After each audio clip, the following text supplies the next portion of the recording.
I believe the one who's going to switch from Yahweh to Avoid is Donald Trump. He will turn America from Yahweh to Avoid, because everything he says indicates that. He's going to really be a tremendous president in the United States. Tremendous. He's going to stand up to all the nations of the world. He's going to side with Israel when he realizes that they cannot make peace with Israel, as I've said before, because it's theologically impossible. And that's why I believe, remember I said that the Gematria of Donald Trump is Gematria Mashiach ben David? You know what that means? He, I believe, is the Mashiach of Edom. A Mashiach is nothing more than an anointed one, right, that completely reverses the order of something. Trump, I believe, is the Messiah of Edom, of Esau. And therefore, he will take them from Yahweh to Yahweh, from someone who afflicts Israel to someone who will assist them. And believe me, he's going to be fabulous with the Jewish people. We will not rest until the horrible and vile ideology of anti-Semitism has been defeated and destroyed.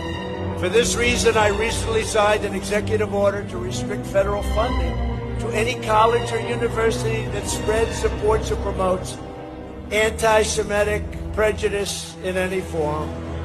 President Trump's right ear was grazed in a symbolic gesture of Exodus 21:6, where the Torah states that a servant who wants to remain with his master needs to have his right ear pierced. Trump was designated as God's servant and anointed one, just like Cyrus the Great almost 2,400 years ago.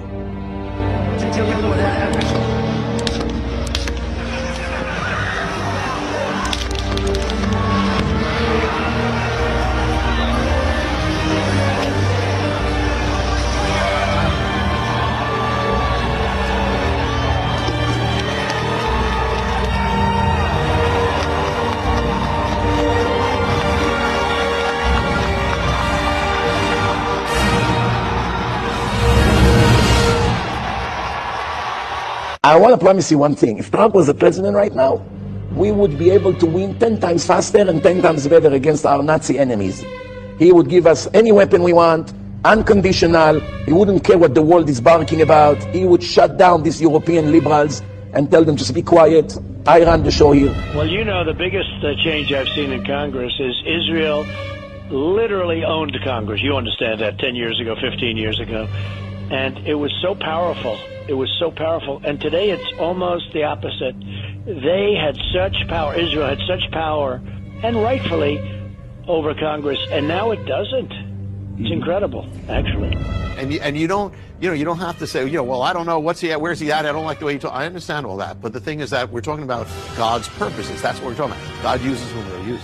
But he was used. He also was used very powerfully for Jerusalem. Jerusalem, recognizing Jerusalem. He's the first modern leader, first leader since ancient times who recognized Jerusalem, as that. He was used in some very, very important ways. Look, by the way, people forget about it, is the Golan Heights. He said we recognize the Golan Heights as part of Israel, So these are major things. So he will strengthen, his way has been to strengthen Israel. We'll see what happens, but that's what it has been in the first administration. Israel loves Trump, and it's one of the few nations that he would win. Don't forget, I don't know if you haven't watched the show, I happen to be Jewish by birth, and 75% of all Jews vote Democrat, and they don't like Trump. And this is the greatest president for Jews and for Israel in the history of the world, not just America. Trump's the best president for Israel in the history of the world, and the Jewish people love him like he is the king of Israel. They love him like he's the second coming of God. I am the chosen one. What I believe is that, this is a quote from him, he says, what I believe is that the one who is going to switch from Esau from persecuting the Jews to Esau who is serving the Jews is Donald Trump. Rabbi Kessin claims he is going to purify Edom. So the Rashiva feels that everyone should vote for Donald Trump. That's 100%. Every year and every government. That's right. If you hate Israel, vote Democrat. If you love Israel, vote for Donald J. Trump. It's that simple. President Donald Trump was the first American president who stood up in defiance to the entrenched and endemic anti-Israel attitude of all previous U.S. administrations towards our presence in the Holy Land. Only he or somebody like him would be the person who deserves this great honor of representing Western society and fulfilling the prophecy uttered to our matriarch Rebecca. The elder one will serve the younger one. Trump was designated as God's servant and anointed one, just like Cyrus the Great almost 2,400 years ago. and I have good reason to believe Donald Trump was chosen to be the one to redeem the sins of Esav through offering his assistance in rebuilding the Holy Temple on the Temple Mount and establishing the Jewish kingdom over all of mankind in Jerusalem. This was a special token of affection given by myself and the First Lady to Prime Minister and the First Lady of Israel, and it's a key. We call it a key to the White House, and it's a key to our country and to our hearts.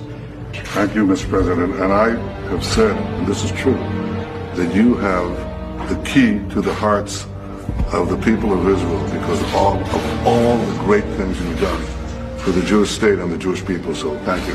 Why is it better to be here in Davos than in Washington, D.C.? Well, we're here meeting with world leaders, the biggest, most important people in the world, and we're bringing back tremendous business in the United States, and they're all here to see. We look forward to being here. Klaus has done a fantastic job. You know, there are prophets that say the world will come to an end in the Middle East. You know that, right?